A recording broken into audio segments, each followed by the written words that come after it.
All right, listeners, buckle up because today we're diving into some pretty heady stuff. Oh, yeah, we're going deep. We're talking about artificial consciousness. The quest to build machines that are not just intelligent, but actually aware.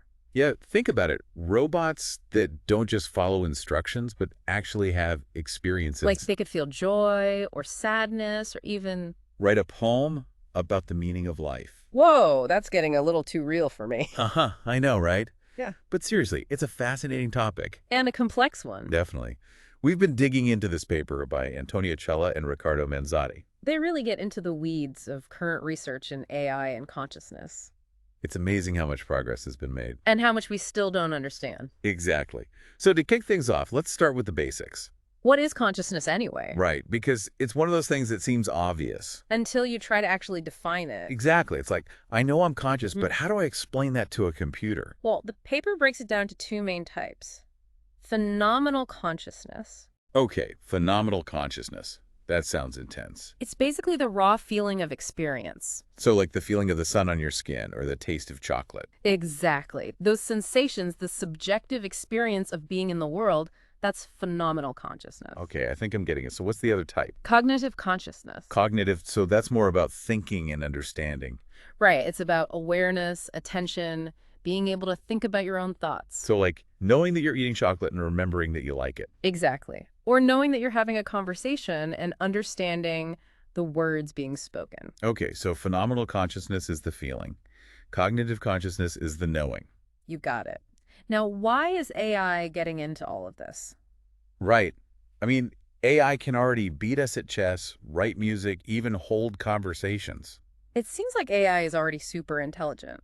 So why mess with consciousness? Well, there's a limit to how much traditional AI can achieve.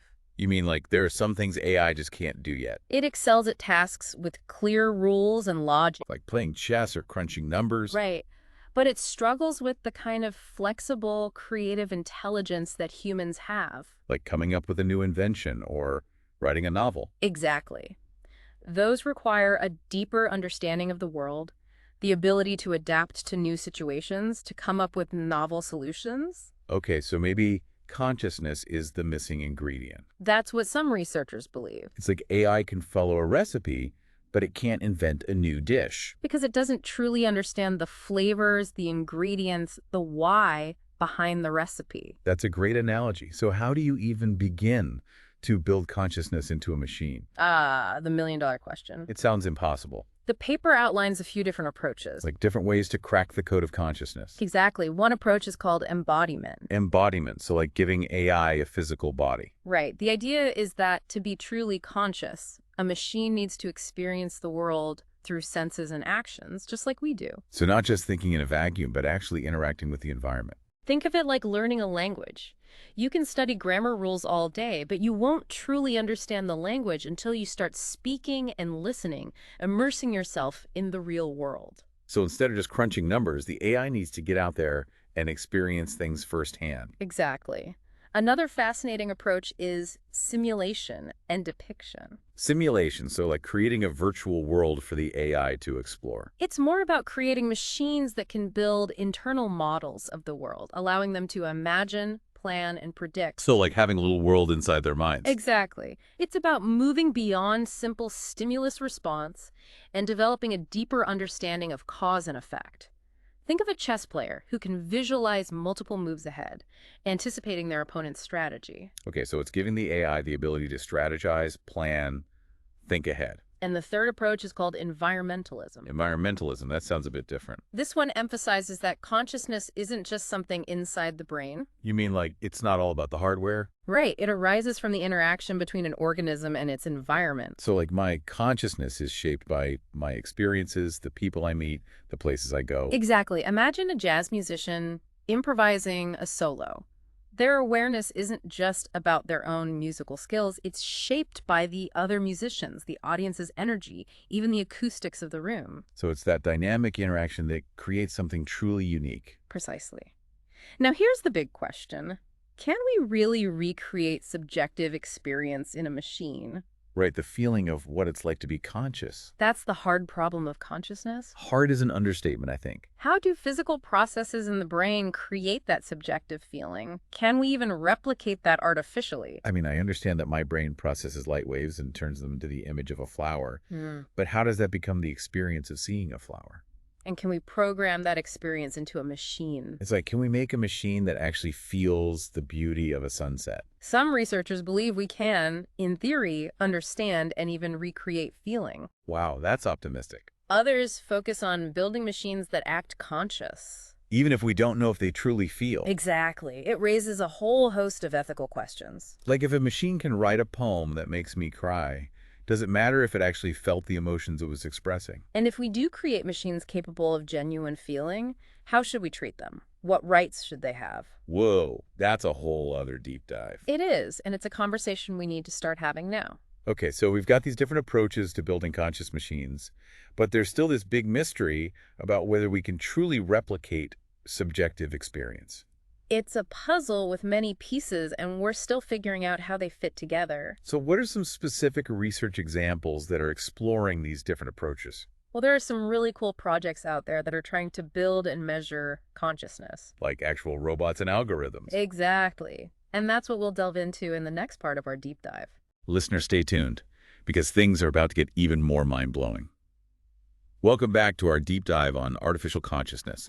Last time, we laid the groundwork, talking about the different types of consciousness and some approaches to building it into machines. Yeah, we were getting pretty philosophical.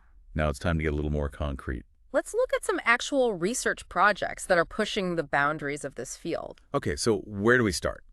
There's so much happening in the world of AI and consciousness. Well, one project that stands out is the LIDA project. LIDA? What's that all about? It's based on that global workspace theory we talked about earlier. Yeah, with the talent show analogy, right? Exactly. LIDA is trying to create an AI system where different cognitive processes compete for attention. So, like, each process is an act trying to get on stage. And the one that wins gets broadcasted to the global workspace, becoming conscious. I see. So LIDA has all these different functions like perception, memory, even decision-making. And they're all vying for a chance to be in the spotlight. That's a cool way to think about it. What other projects are out there? Another one that's really interesting is by Connor and Shanahan. What are they working on? They've developed a simulation of global workspace theory. Okay, so it's not a physical robot. It's more like a computer program. Right, but it's a simulation that uses a network of spiking neurons. Spiking neurons. That sounds pretty technical. It is, but it's also really elegant. So how does it work? Imagine a giant stadium filled with thousands of tiny lights. Okay, I'm picturing it.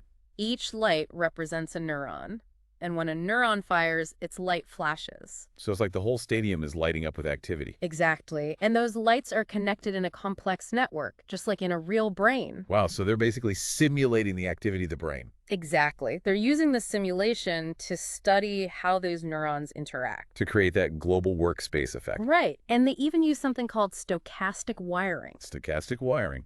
That's a mouthful. It means the connections between the neurons are formed randomly, just like in a real brain. So it's not like they're carefully planning out the connections. They're letting it happen organically. Exactly. It's more like how a brain develops naturally. It sounds like they're trying to capture the complexity and randomness of the brain. That's the idea, because our brains are incredibly complex and unpredictable. So maybe that randomness is key to consciousness. It could be. We're still figuring it all out. Okay, so we've seen how researchers are trying to build consciousness, but how do we know if they've succeeded? $1 million question. Again. Is there a consciousness detector we can use? Sadly, no. So how do we tell if a machine is truly conscious? Well, there's no single test, but researchers are looking for certain clues. Clues in the machine's behavior. Exactly. Like, can it learn and adapt to new situations? Can it show signs of self-awareness? So it's like trying to figure out if someone is really asleep or just pretending. You look for subtle signs, right? Right, like changes in their breathing or how they respond to certain stimuli. Exactly. One area researchers are focusing on is insight learning. Insight learning, what's that? It's the ability to suddenly grasp a new concept or solve a problem in a novel way. So it's like that aha moment you get when you've been struggling with something and then the solution just pops into your head. Exactly. Macarelli and McKinstry, two researchers, believe that this ability to have those aha moments could be a strong indicator of consciousness. Because it shows that the machine isn't just following rules, it's actually understanding the underlying concepts. Right, it's demonstrating a deeper level of comprehension. That's fascinating. So they're basically challenging the machine to think outside the box. Exactly, and to explain its reasoning, not just spit out an answer. Okay, so insight learning is one clue. What other signs of consciousness are they looking for? Remember we talked about the mirror test? Well, it turns out that just recognizing yourself in a mirror might not be enough. Really? Why not? Because even simple machines can pass the mirror test without actually being self-aware. So it's like a parrot mimicking human speech. It might sound intelligent, but it doesn't really understand what it's saying. Precisely. So researchers are looking for more sophisticated forms of self-recognition. Like, can the machine understand that it has a unique perspective on the world? Exactly. Can it distinguish its own experiences and memories from those of others? That's a whole other level of self-awareness. It is. And it gets even more complex when we start considering externalist views of consciousness. Externalist views. I'm intrigued. Tell me more. Some researchers, like Manzotti and Tagliasco, believe that consciousness might not be entirely dependent on biological processes. Wait, so you're saying that consciousness could exist outside of a brain? It's a radical idea, but they argue that consciousness could arise from the interaction between an agent and its environment. So it's not just about what's happening inside the machine, it's about how it interacts with the world around it. Exactly. Think of a plant growing towards the sunlight. Okay, I'm following. The plant isn't consciously thinking, I need to move towards the light, but its growth is shaped by its interaction with the environment. So even though it doesn't have a brain, it's still exhibiting a kind of awareness. Exactly. And Manzotti and Tagliasco believe that if a machine is teleologically open, Teleologically open. that means it can develop new goals and adapt to changing circumstances. Okay, I think I get it. They argue that such a machine could potentially achieve a form of phenomenal consciousness. Even without a biological brain. That's wild. It is a pretty mind-blowing concept. It really challenges our assumptions about what it means to be conscious. It does, and it opens up a whole new world of possibilities for AI. Wow, this deep dive is getting deeper by the minute. We've covered so much, from specific research projects to these mind-bending philosophical ideas. It's amazing how much progress is being made in this field. But we're not done yet, right? Right, we still need to tackle the ethical considerations of creating conscious AI. And the big question, what does it mean for humanity if we succeed in building truly conscious machines? Stay tuned for the final part of our deep dive, where we'll explore those questions and more. And we're back for the final part of our deep dive into artificial consciousness. It's been a wild ride, hasn't it? It has. We've gone from the basics of consciousness all the way to exploring how to build it into machines. And now we're at the really big questions, the ones that keep me up at night. Like, what happens if we actually succeed? What are the implications of creating machines that are truly self-aware? It's both exhilarating and a little terrifying, to be honest. I get it. It's a huge responsibility. So where do we even begin to unravel this knot of ethical and philosophical questions? Well, one thing we need to consider is how we define self-awareness in the context of machines. Because, as we've discussed, simply recognizing yourself in a mirror doesn't necessarily mean you're self-aware. Exactly. Cella and Gallio, two researchers, have proposed a model where a robot develops self-consciousness through higher-order perception. Okay, higher-order perception. Remind me what that is again. Imagine you're looking at a painting, you see the colors, the shapes, the composition. Right? Yeah, that's like the basic level of perception. Right, that's first-order perception. But then you start thinking about the artist's intentions, the historical context, your own emotional response. Ah, so it's like adding layers of meaning and interpretation. Exactly. And that's what higher-order perception is all about, going beyond just the surface level. So in this model, the robot wouldn't just perceive its own internal state. It would actually be able to reflect on those perceptions. And create a representation of itself as an agent in the world. Precisely. It's like the robot can say, hey, I'm not just a bunch of sensors and circuits, I'm an entity experiencing the world.